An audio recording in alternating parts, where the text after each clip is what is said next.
Shalom, dimanapun Anda berada hari ini, kita berjumpa lagi di dalam renungan firman Tuhan pada hari ini yang saya beri tema kekristenan yang sejati. Firman Tuhan di dalam Injil Lukas pasalnya yang ke-24, ayat yang ke-44 sampai ayat 49 menuliskan demikian. Ia berkata kepada mereka, "Inilah perkataanku yang telah kukatakan kepadamu ketika aku masih bersama-sama dengan kamu, yakni bahwa harus digenapi semua yang ada tertulis tentang aku di dalam kitab Taurat Musa, kitab Nabi-Nabi, dan kitab Mazmur." Lalu ia membuka pikiran mereka sehingga mereka mengerti kitab suci. Katanya kepada mereka, ada tertulis demikian, Mesias harus menderita dan bangkit dari antara orang mati pada hari yang ketiga. Dan lagi di dalam namanya berita tentang pertobatan dan pengampunan dosa harus disampaikan kepada segala bangsa, mulai dari Yerusalem. Kamu adalah saksi dari semuanya ini. Dan aku akan mengirim kepadamu apa yang dijanjikan Bapakku. Tetapi kamu harus tinggal di dalam kota ini sampai kamu diperlengkapi dengan kekuasaan dari tempat tinggi. Kita hidup pada bagian terakhir dari zaman ini. Tidak lama lagi Tuhan Yesus akan datang kembali untuk yang kedua kalinya. Namun sebelum itu, Dia membangkitkan suatu umat yang berkenan kepadanya, yang bisa memancarkan cahaya kemuliaan Kristus. Hidup umat itu menjadi kesaksian dan berkat bagi orang lain. Itulah murid Kristus yang sejati, anak Tuhan yang saleh, orang Kristen yang hidup benar di hadapan hadiratnya. Ciri apakah yang dapat kita lihat dari seorang Kristen sejati? Yang pertama, ia memberitakan Injil. Ciri pertama di dalam kitab Lukas 24 ayat yang ke-47-48 tadi.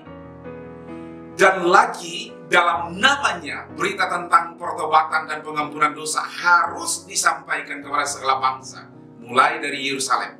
Kamu adalah saksi dari semuanya ini. Orang Kristen sejati adalah orang yang hidup untuk memberitakan Injil. Alkitab mencatat bahwa manusia jatuh dalam dosa sehingga kehilangan kemuliaan Allah, sebab upah dosa adalah maut.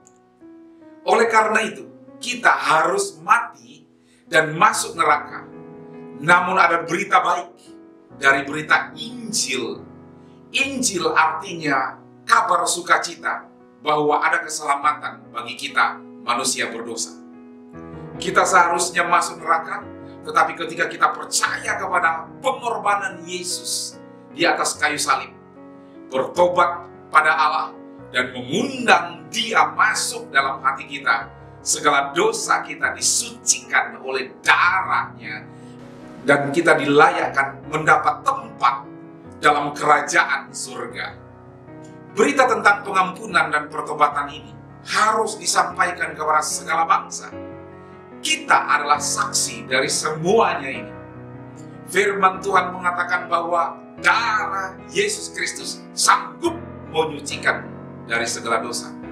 Darah Yesus Kristus dapat membuat kita yang percaya merasa damai sejahtera karena dosa kita telah diampuni. Darah Yesus Kristus juga dapat membawa kita ke surga. Itulah kabar baik yang kita terima dari Injil Kristus. Kita bukan orang baik, kita bukan orang benar, kita adalah orang berdosa. Kita tidak boleh memamerkan perbuatan baik kita untuk menunjukkan seakan-akan perbuatan baik itu akan membawa kita ke surga. Untuk dapat ke surga, kita menerima kasih dan karunia dari Tuhan. Ketika kita merendahkan diri, Tuhan akan memberikan damai sejahtera. Kabar baik inilah yang harus kita sampaikan kepada semua orang. Mulailah bersaksi tentang Yesus kepada teman kita. Ada banyak orang berkata, saya sebenarnya mau bersaksi, tetapi belum bisa. Saya belum selesai membaca Alkitab. Saya belum banyak tahu tentang firman Tuhan. Untuk bersaksi, kita tidak perlu menunggu hingga selesai membaca isi Alkitab atau tahu banyak tentang firman Tuhan. Hal yang penting adalah pengalaman pribadi kita dengan Yesus Kristus. Bagaimana kita dijamah dan diubah olehnya. Hal itu harus memotivasi kita untuk menjadi saksinya. Hudson Taylor adalah seorang misionari dari Tiongkok. Suatu kali ia bertemu dengan seorang pemuda di sebuah gereja. Ia bertanya, "Anak muda, berapa lama kamu sudah menjadi Kristen?" Anak muda tersebut menjawab, "Baru 3 bulan." Taylor bertanya kembali, "Berapa jiwa yang sudah Anda menangkan bagi Yesus Kristus?" Anak muda tersebut menjawab, "Belum ada, Pak. Maklum, saya baru menjadi orang Kristen. Saya masih belajar." Kemudian Hudson Taylor berkata, "Kapan lilin mulai menerangi sekitarnya? Apakah setelah setengah terbakar?" Tentu saja tidak. Segera setelah lilin dinyalakan, sekitarnya langsung menjadi terang. Begitu juga dengan hidup kita. Begitu kita menerima Yesus, cahaya kemuliaan Injil harus kita sebarkan kepada orang lain di sekeliling kita. Kita harus menjadi saksi dimanapun kita berada. Yang kedua, menerima kepenuhan Roh Kudus. Ciri yang kedua yang dapat dilihat dari orang Kristen sejati adalah dipenuhi oleh Roh Kudus. Di dalam Injil Lukas pasalnya yang ke-24 berkata demikian, "Dan aku akan mengirim kepadamu apa yang dijanjikan Bapa. Tetapi kamu harus tinggal di dalam kota ini sampai kamu diperlengkapi dengan kekuasaan dari tempat tinggi." Para murid Yesus yang awalnya takut lari tunggang langgang ketika Yesus ditangkap dan disalibkan, kini menjadi sehati ketika Roh Kudus memenuhi mereka pada hari Pentakosta. Petrus dengan gagah berani berkhotbah dan 3.000 orang diselamatkan. Kepenuhan Roh Kudus mengubah seorang penakut menjadi pemberani, seorang pengecut menjadi pemberita firman Tuhan. Di dalam kitab Efesus pasal yang ke-5 ayat 18 berkata demikian, "Dan janganlah kamu mabuk oleh anggur, karena anggur menimbulkan hawa nafsu, tetapi hendaklah kamu penuh dengan Roh Kudus." Ketika kita menerima kepenuhan Roh, kuasa Allah akan mengalir. Kuasa kesembuhan, mujizat, pengampunan dosa akan terjadi dalam hidup kita. Orang Kristen yang tidak dipenuhi Roh Kudus bagaikan mobil tanpa bensin. Mobil tanpa bensin hanyalah menjadi pajangan. Kita tidak efektif menjadi saksi karena tidak menerima kepenuhan Roh Kudus. Hari ini, mari kita minta Roh Kudus memenuhi hati kita. Biarlah karunia dan buah roh tampak dalam hidup kita.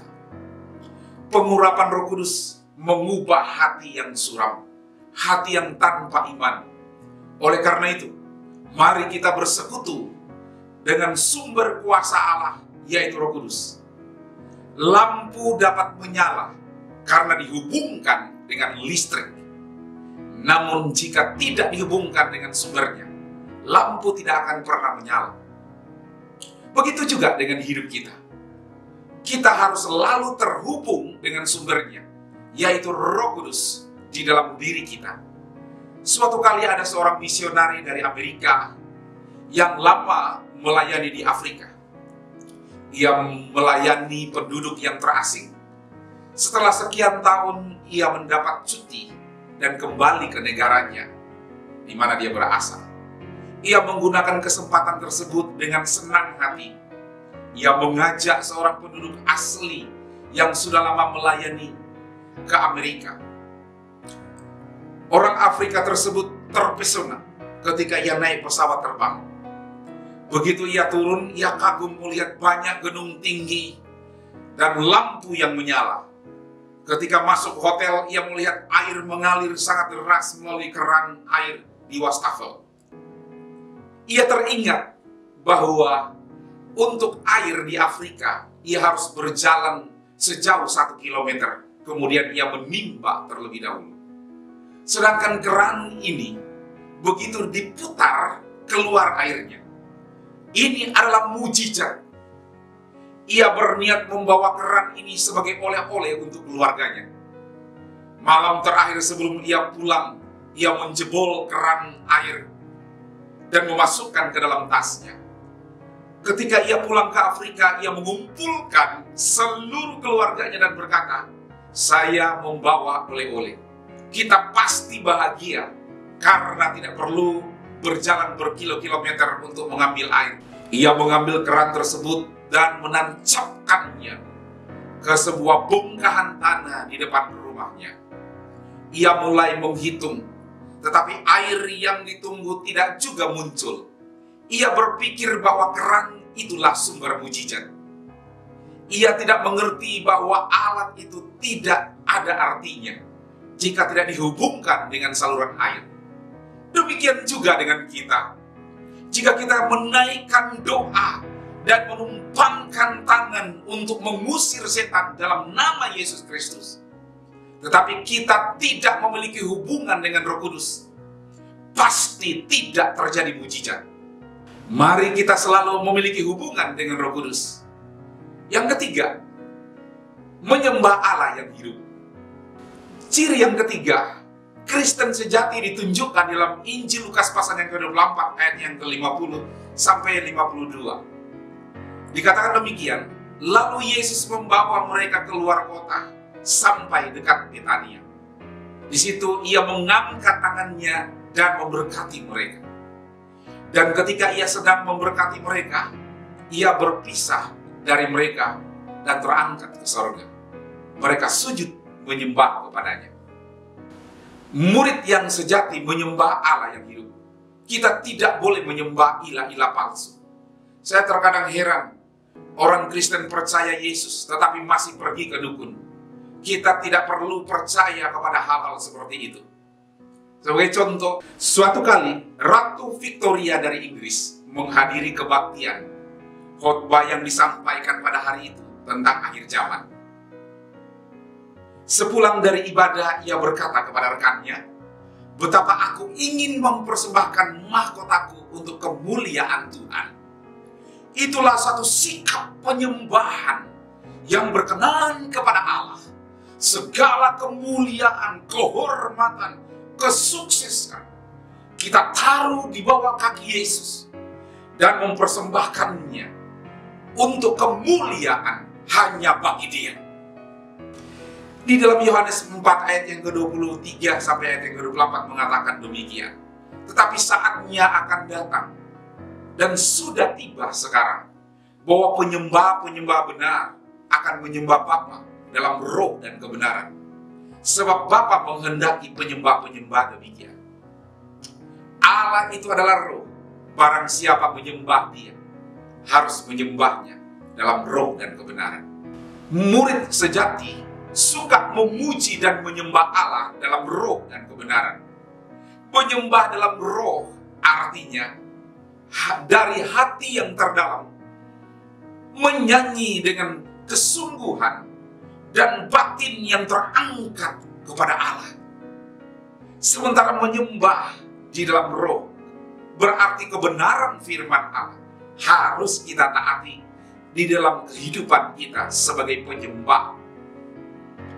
Kemurnian cinta kita kepada Yesus tampak jika kita selalu hidup di dalam pujian, penyembahan, memuliakan Dia, serta memberikan yang terbaik bagi Dia. Kita menjadi manusia yang spiritual, itu yang Tuhan inginkan. Paulus dan Silas dipenjara karena memberitakan Injil. Tetapi mereka tidak mengomel. Pada malam hari mereka memuji dan menyembah Allah, sehingga penjara tergoncang dan ikatan mereka terlepas. Selain itu, kepala penjara dan seluruh keluarganya bertobat, menerima Yesus sebagai Tuhan dan Juru Selamat mereka. Bahkan mereka dibaptis pada malam itu juga. Ada kuasa di dalam pujian dan penyembahan yang benar. Karena itu harus menyembah Dia senantiasa di dalam roh dan kebenaran. Kesimpulan saya, ketika hati seseorang dijamah Tuhan dan menjadi murid Tuhan yang sejati, ia pasti akan tekun beribadah, berdoa, ke gereja, membaca firman Tuhan, bersaksi untuk melayani. Mari kita terhubung dengan Allah. Tuhan memberkati. Mari kita berdoa bersama-sama. Tuhan, kami bersyukur pada hari ini kami memperoleh sesuatu yang kami dapatkan pada malam hari ini, yaitu bagaimana kami terhubung dengan Allah, bagaimana kami terhubung dengan Tuhan dan juga manusia sesama kami. Kami meyakini bahwa ada target Allah melalui hidup kami. Kami berdoa pada hari ini, Tuhan memberkati kehidupan kami. Bawa kami supaya kami memberitakan firman kepada orang lain. Sampaikan apa yang menjadi kehendak-Mu terjadi tatkala kami penuh dengan roh-Mu ya Tuhan. Sehingga kami memperoleh kekuatan melalui roh-Mu itu untuk menyampaikan kabar baik kepada orang yang ada di sekeliling kami. Berkati setiap anak-anak-Mu dimanapun mereka berada pada hari ini. Berkati setiap kami. Dalam nama Tuhan Yesus Kristus, nama yang ajaib, nama yang luar biasa, kami berdoa. Amin. Tuhan memberkati kita.